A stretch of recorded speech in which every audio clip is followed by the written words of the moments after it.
Chapter V. Raskolnikov was already entering the room. He came in looking as though he had the utmost difficulty not to burst out laughing again. Behind him Razumihin strode in gawky and awkward, shamefaced and red as a peony, with an utterly crestfallen and ferocious expression. His face and whole figure really were ridiculous at that moment, and amply justified Raskolnikov's laughter. Raskolnikov, not waiting for an introduction, bowed to Porfiry Petrovitch, who stood in the middle of the room looking inquiringly at them. He held out his hand and shook hands, still apparently making desperate efforts to subdue his mirth and utter a few words to introduce himself, but he had no sooner succeeded in assuming a serious air and muttering something when he suddenly glanced again as though accidentally at Razumihin, and could no longer control himself.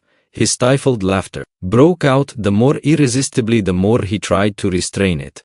The extraordinary ferocity with which Razumihin received this spontaneous mirth gave the whole scene the appearance of most genuine fun and naturalness. Razumihin strengthened this impression as though on purpose. "Fool, you fiend," he roared, waving his arm, which at once struck a little round table with an empty tea-glass on it. Everything was sent flying and crashing. "But why break chairs, gentlemen? You know it's a loss to the crown," Porfiry Petrovitch quoted gaily. Raskolnikov was still laughing, with his hand in Porfiry Petrovitch's, but anxious not to overdo it, awaited the right moment to put a natural end to it. Razumihin, completely put to confusion by upsetting the table and smashing the glass, gazed gloomily at the fragments, cursed, and turned sharply to the window, where he stood looking out with his back to the company, with a fiercely scowling countenance, seeing nothing. Porfiry Petrovitch laughed, and was ready to go on laughing, but obviously looked for explanation. Zametov had been sitting in the corner, but he rose at the visitor's entrance and was standing in expectation with a smile on his lip, though he looked with surprise, and even it seemed incredulity at the whole scene, and at Raskolnikov with a certain embarrassment. Zametov's unexpected presence struck Raskolnikov unpleasantly. "I've got to think of that," he thought. "Excuse me, please," he began, affecting extreme embarrassment. "Raskolnikov. Not at all, very pleasant to see you, and how pleasantly you've come in. Why, won't he even say good morning?" Porfiry Petrovitch nodded at Razumihin. "Upon my honor, I don't know why he is in such a rage with me. I only told him as we came along that he was like Romeo, and proved it. And that was all, I think." "Pig!" ejaculated Razumihin without turning round. "There must have been very grave grounds for it, if he is so furious at the word." Porfiry laughed. "Oh, you sharp lawyer, damn you all!" snapped Razumihin, and suddenly bursting out laughing himself, he went up to Porfiry with a more cheerful face, as though nothing had happened. "That'll do. We are all fools. To come to business. This is my friend Rodion Romanovich Raskolnikov. In the first place, he has heard of you and wants to make your acquaintance, and secondly, he has a little matter of business with you." "Bah! Zametov, what brought you here? Have you met before? Have you known each other long? What does this mean?" thought Raskolnikov uneasily.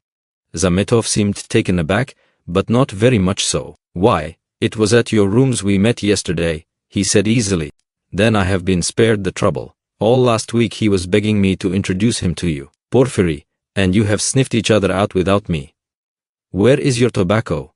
Porfiry Petrovitch was wearing a dressing gown, very clean linen, and trodden-down slippers. He was a man of about 35, short, stout even to corpulence, and clean-shaven. He wore his hair cut short, and had a large round head, particularly prominent at the back. His soft, round, rather snub-nosed face was of a sickly yellowish color, but had a vigorous and rather ironical expression. It would have been good-natured except for a look in the eyes, which shone with a watery, mawkish light under almost white, blinking eyelashes. The expression of those eyes was strangely out of keeping with his somewhat womanish figure, and gave it something far more serious than could be guessed at first sight. As soon as Porfiry Petrovitch heard that his visitor had a little matter of business with him, he begged him to sit down on the sofa, and sat down himself on the other end, waiting for him to explain his business, with that careful and over-serious attention which is at once oppressive and embarrassing, especially to a stranger, and especially if what you are discussing is in your opinion of far too little importance for such exceptional solemnity. But in brief and coherent phrases, Raskolnikov explained his business clearly and exactly, and was so well satisfied with himself that he even succeeded in taking a good look at Porfiry. Porfiry Petrovitch did not once take his eyes off him. Razumihin, sitting opposite at the same table, listened warmly and impatiently, looking from one to the other every moment with rather excessive interest. Fool, Raskolnikov swore to himself. You have to give information to the police, Porfiry replied, with a most businesslike air, that having learnt of this incident, that is of the murder, you beg to inform the lawyer in charge of the case that such and such things belong to you, and that you desire to redeem them, but they will write to you. That's just the point, that at present moment, Raskolnikov tried his utmost to feign embarrassment. I am not quite in funds, and even this trifling sum is beyond me. I only wanted, you see, for the present, to declare that the things are mine, and that when I have money, that's no matter, answered Porfiry Petrovitch, receiving his explanation of his pecuniary position coldly. But you can, if you prefer, write straight to me, to say that having been informed of the matter, and claiming such and such as your property, you beg, on an ordinary sheet of paper. Raskolnikov interrupted eagerly, again interested in the financial side of the question. Oh, the most ordinary. And suddenly Porfiry Petrovitch looked with obvious irony at him, screwing up his eyes, and as it were, winking at him.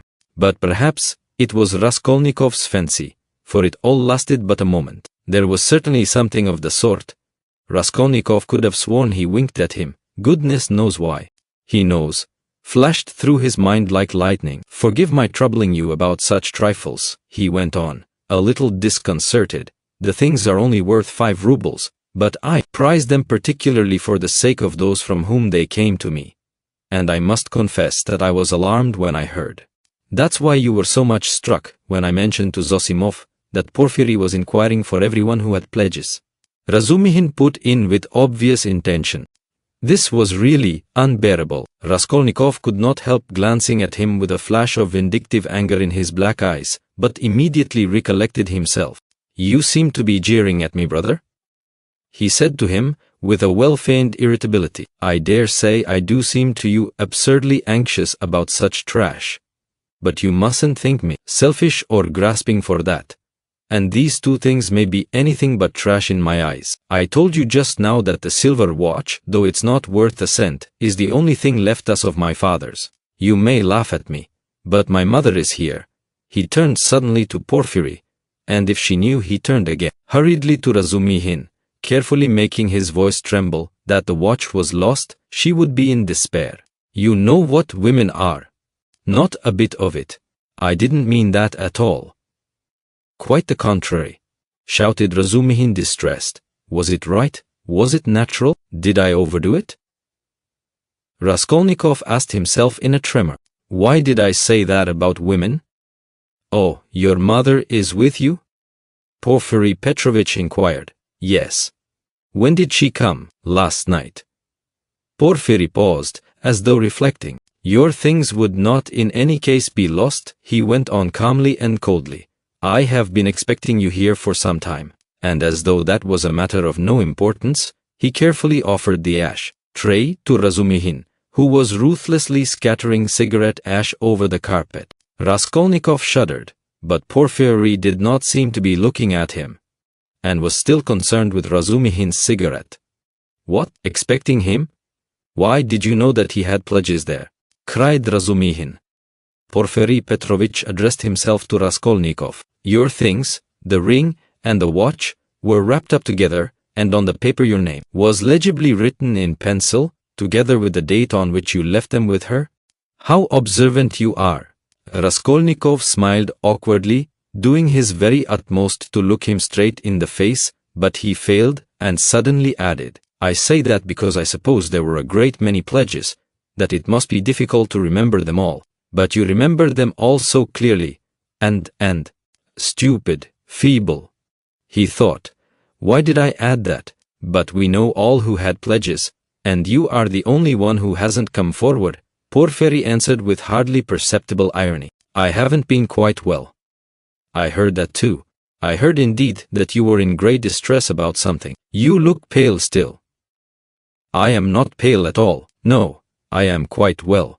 Raskolnikov snapped out rudely and angrily, completely changing his tone. His anger was mounting, he could not repress it. And in my anger I shall betray myself, flashed through his mind again. Why are they torturing me? Not quite well. Razumihin caught him up.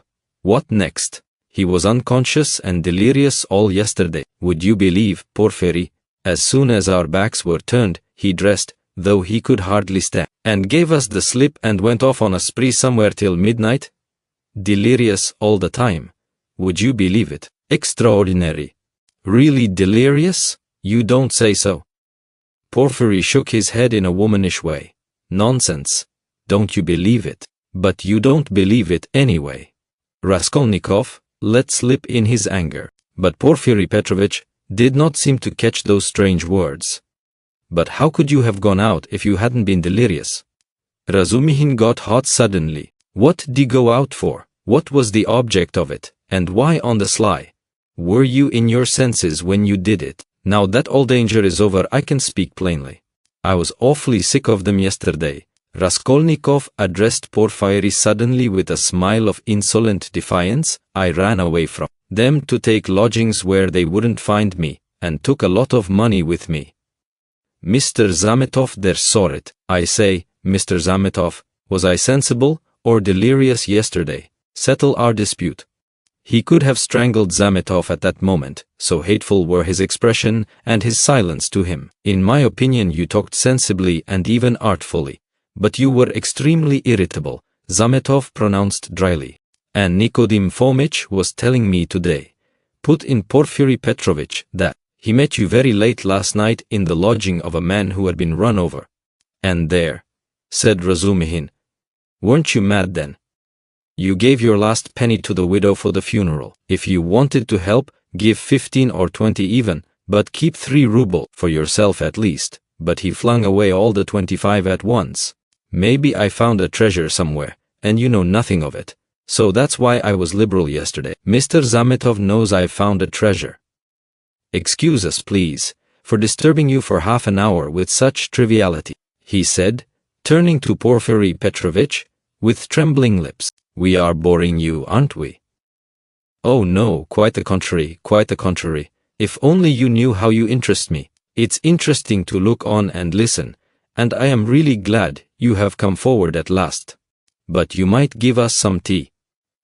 My throat's dry, cried Razumihin. Capital idea. Perhaps we will all keep you company. Wouldn't you like something more essential before tea? Get along with you. Porphyry Petrovitch went out to order tea. Raskolnikov's thoughts were in a whirl. He was in terrible exasperation. The worst of it is they don't disguise it. They don't care to stand on ceremony. And how, if you didn't know me at all, did you come to talk to Nikodim Fomitch about me? So they don't care to hide that they are tracking me like a pack of dogs. They simply spit in my face. He was shaking with rage. Come, strike me openly. Don't play with me like a cat with a mouse. It's hardly civil, Porphyry Petrovitch, but perhaps I won't allow it. I shall get up and throw the whole truth in your ugly faces, and you'll see how I despise you. He could hardly breathe. And what if it's only my fancy? What if I am mistaken, and through inexperience I get angry and don't keep up my nasty part?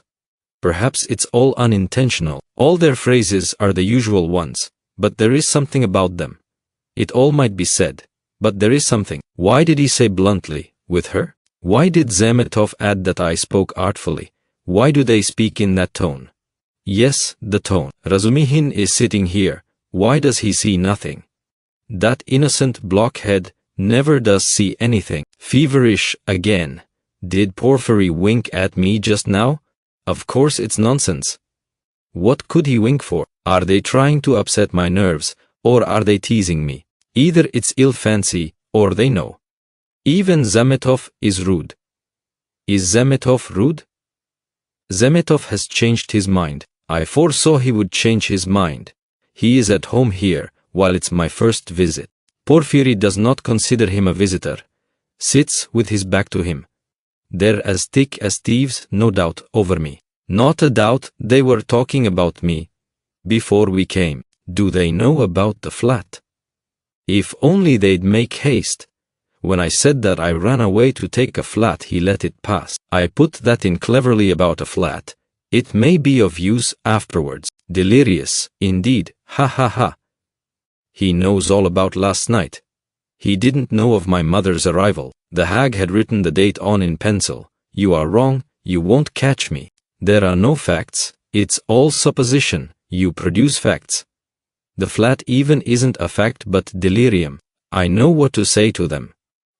Do they know about the flat? I won't go without finding out. What did I come for?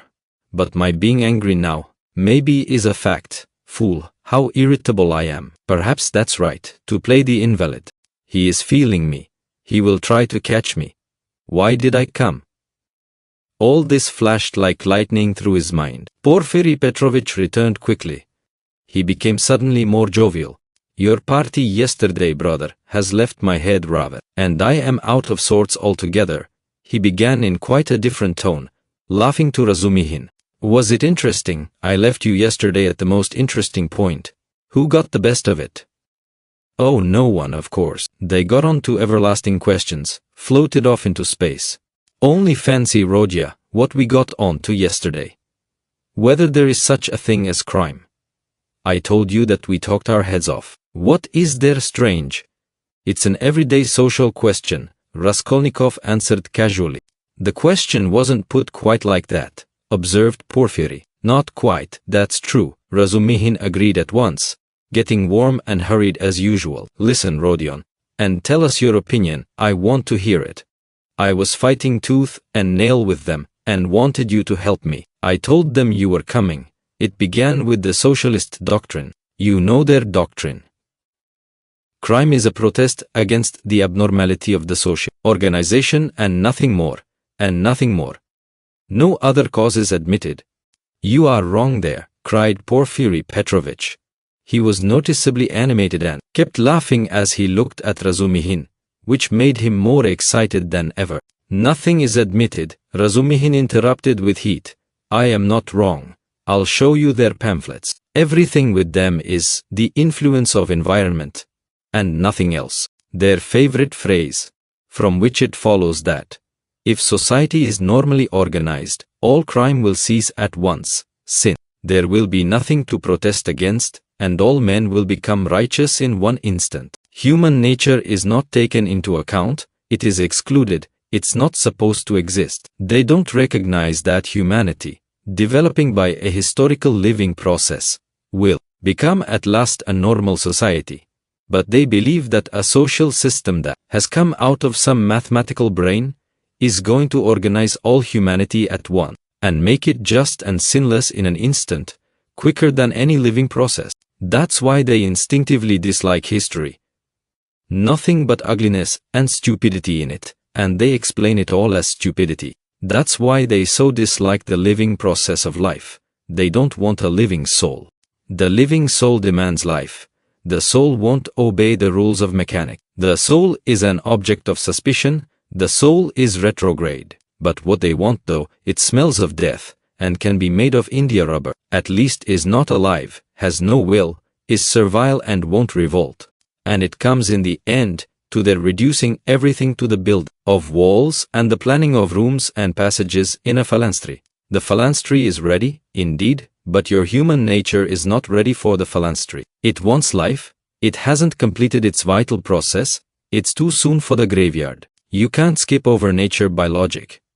Logic presupposes 3 possibilities, but there are millions. Cut away a million, and reduce it all to the question of comfort. That's the easiest solution of the problem.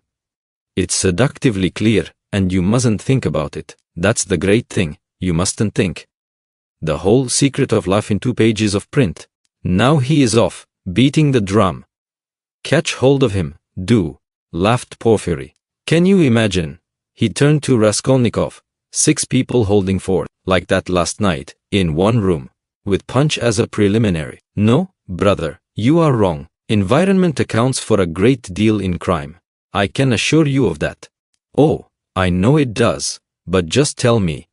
A man of 40 violates a child of 10. Was it environment drove him to it? Well, strictly speaking, it did. Porphyry observed with noteworthy gravity. Crime of that nature may be very well ascribed to the influence of environment. Razumihin was almost in a frenzy. Oh, if you like, he roared, I'll prove to you that your white eyelashes may very well be ascribed to the Church of Ivan, the Great's being 250 feet high, and I will prove it clearly, exactly, progressively, and even with a liberal tendency. I undertake to. Will you bet on it? Done. Let's hear, please, how he will prove it. He is always humbugging, confound him, cried Razumihin, jumping up and gesticulating. What's the use of talking to you? He does all that on purpose. You don't know him, Rodion. He took their side yesterday, simply to make fools of them, and the things he said yesterday. And they were delighted. He can keep it up for a fortnight together. Last year he persuaded us that he was going into a monastery.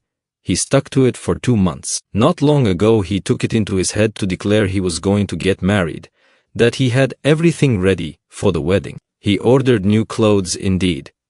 We all began to congratulate him. There was no bride, nothing, all pure fantasy. Ah, you are wrong. I got the clothes before. It was the new clothes in fact that made me think of taking you in. Are you such a good dissembler? Raskolnikov asked carelessly. You wouldn't have supposed it, eh? Wait a bit, I shall take you in too. Ha ha ha, no, I'll tell you the truth. All these questions about crime, environment, children, recalled to my mind an article of yours which interested me at the time. On crime, or something of the sort, I forget the title. I read it with pleasure 2 months ago in the Periodical Review. My article? In the Periodical Review? Raskolnikov asked in astonishment. I certainly did write an article upon a book 6 months ago when I left the university, but I sent it to the Weekly Review. But it came out in the periodical. And the Weekly Review ceased to exist, so that's why it wasn't printed at the time. That's true. But when it ceased to exist, the Weekly Review was amalgamated with the periodical, and so your article appeared 2 months ago in the latter. Didn't you know? Raskolnikov had not known. Why, you might get some money out of them for the article. What a strange person you are. You lead such a solitary life that you know nothing of matters that concern you directly. It's a fact, I assure you. Bravo, Rodya. I knew nothing about it either, cried Razumihin. I'll run today to the reading room and ask for the number. 2 months ago, what was the date? It doesn't matter though, I will find it. Think of not telling us. How did you find out that the article was mine? It's only signed with an initial. I only learnt it by chance the other day, through the editor. I know him. I was very much interested. I analyzed, if I remember, the psychology of a criminal before and after the crime. Yes, and you maintained that the perpetration of a crime is always accompanied by illness. Very, very original, but it was not that part of your article that interested me so much, but an idea at the end of the article, which I regret to say you merely suggested without working it out clearly. There is, if you recollect, a suggestion that there are certain persons who can, that is, not precisely are able to, but have a perfect right to commit breaches of morality and crimes, and that the law is not for them. Raskolnikov smiled at the exaggerated and intentional distortion of his idea. What? What do you mean, a right to crime? But not because of the influence of environment? Razumihin inquired with some alarm even. No, not exactly because of it, answered Porphyry. In his article all men are divided into ordinary and extraordinary. Ordinary men have to live in submission, have no right to transgress the law, because, don't you see, they are ordinary. But extraordinary men have a right to commit any crime and to transgress the law in any way, just because they are extraordinary. That was your idea, if I am not mistaken. What do you mean? That can't be right, Razumihin muttered in bewilderment. Raskolnikov smiled again. He saw the point at once, and knew where they wanted to drive him. He decided to take up the challenge. That wasn't quite my contention, he began simply and modestly. Yet I admit that you have stated it almost correctly. Perhaps, if you like, perfectly so. The only difference is that I don't contend that extraordinary people are always bound to commit breaches of morals, as you call it. In fact, I doubt whether such an argument could be published. I simply hinted that an extraordinary man has the right. That is not an official right, but an inner right to decide in his own conscience to overstep certain obstacles, and only in case it is essential for the practical fulfillment of his idea. You say that my article isn't definite. I am ready to make it as clear as I can. Perhaps I am right in thinking you want me to. Very well. I maintain that if the discoveries of Kepler and Newton could not have been made known except by sacrificing the life of 1, a dozen, 100, or more men, Newton would have had the right, would indeed have been in duty bound, to eliminate the dozen or the 100 men for the sake of making his discoveries known to the whole of humanity. But it does not follow from that Newton had a right to murder people right and left and to steal every day in the market.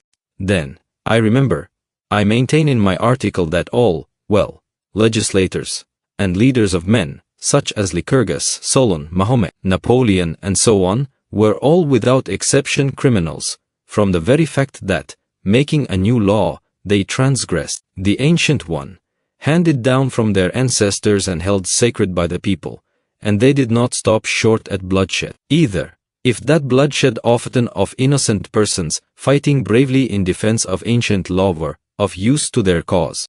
It's remarkable, in fact, that the majority, indeed, of these benefactors and leaders of humanity were guilty of terrible carnage. In short, I maintain that all great men, or even men a little out of the common, that is to say capable of giving some new word, must from their very nature be criminals more or less, of course. Otherwise, it's hard for them to get out of the common rut, and to remain in the common rut is what they can't submit to, from their very nature again, and to my mind they ought not, indeed, to submit to it.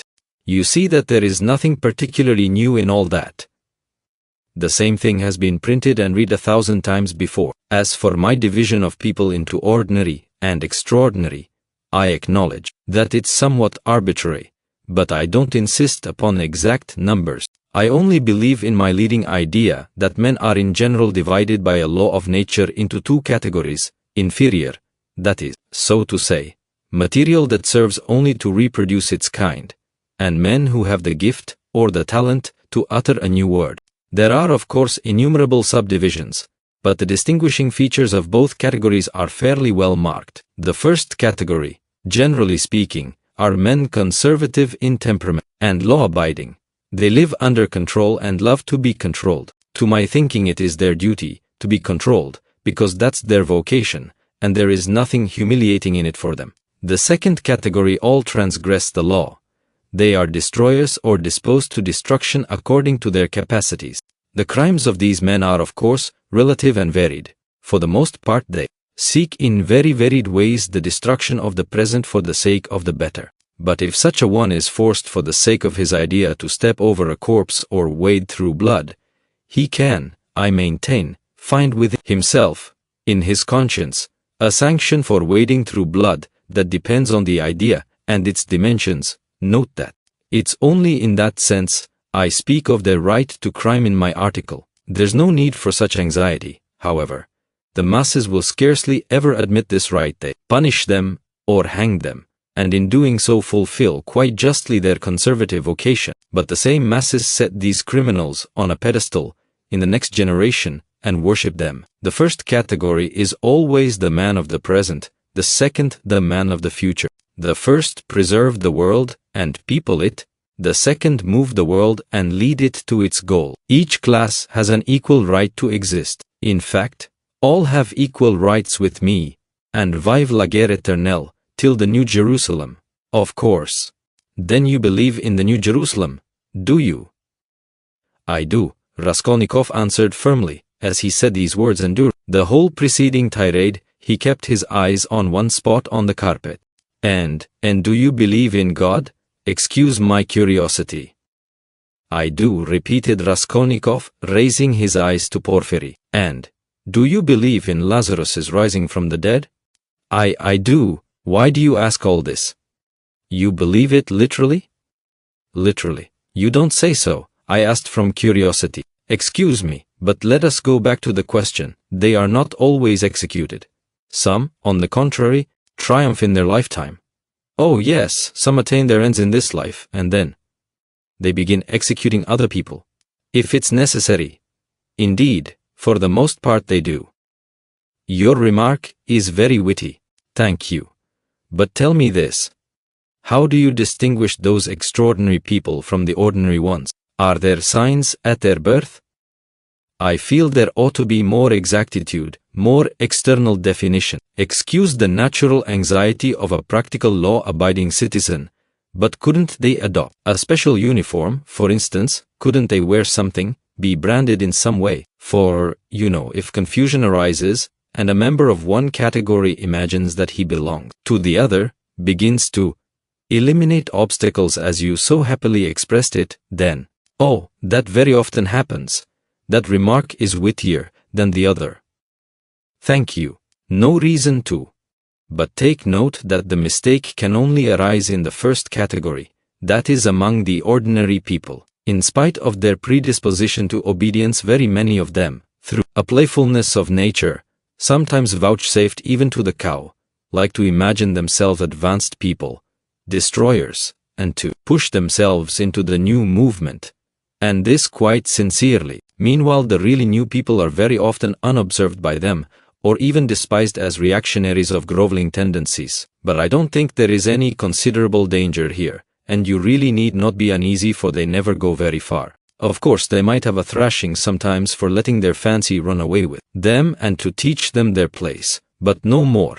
In fact, even this isn't necessary, as they castigate themselves, for they are very conscientious. Some perform this service for one another, and others chastise themselves with their own hands. They will impose various public acts of penitence upon themselves with a beautiful and edifying effect.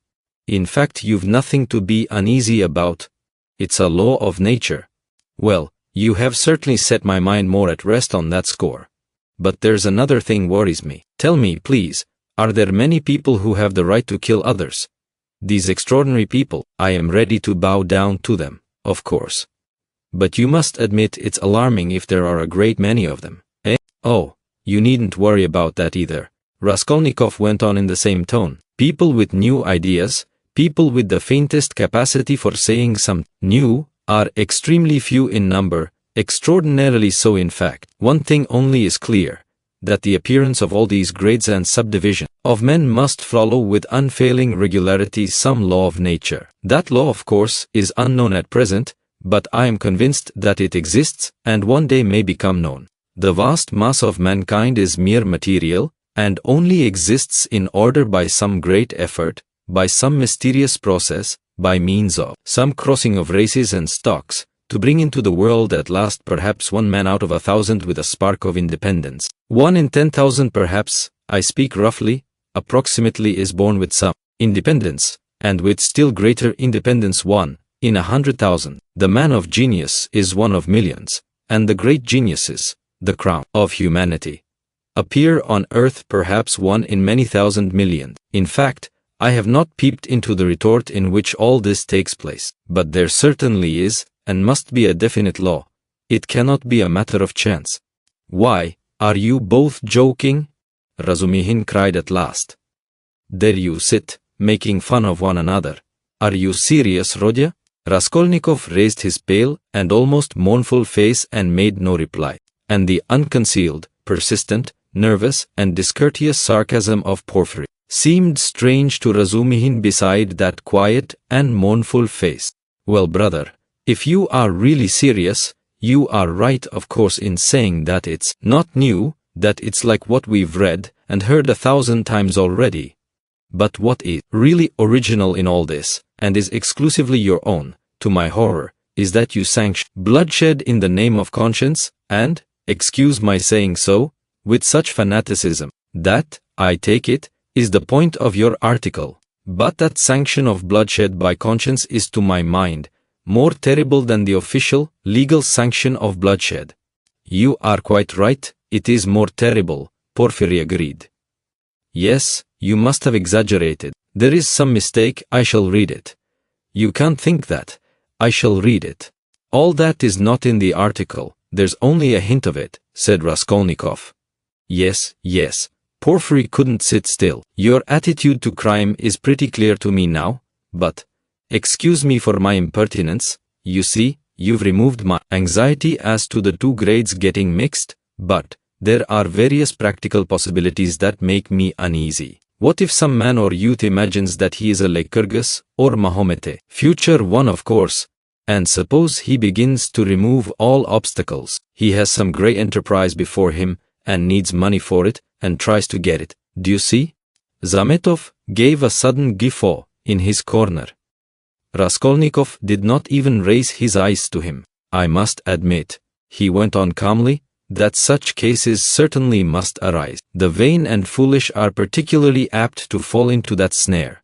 Young people especially. Yes, you see, well then? What then?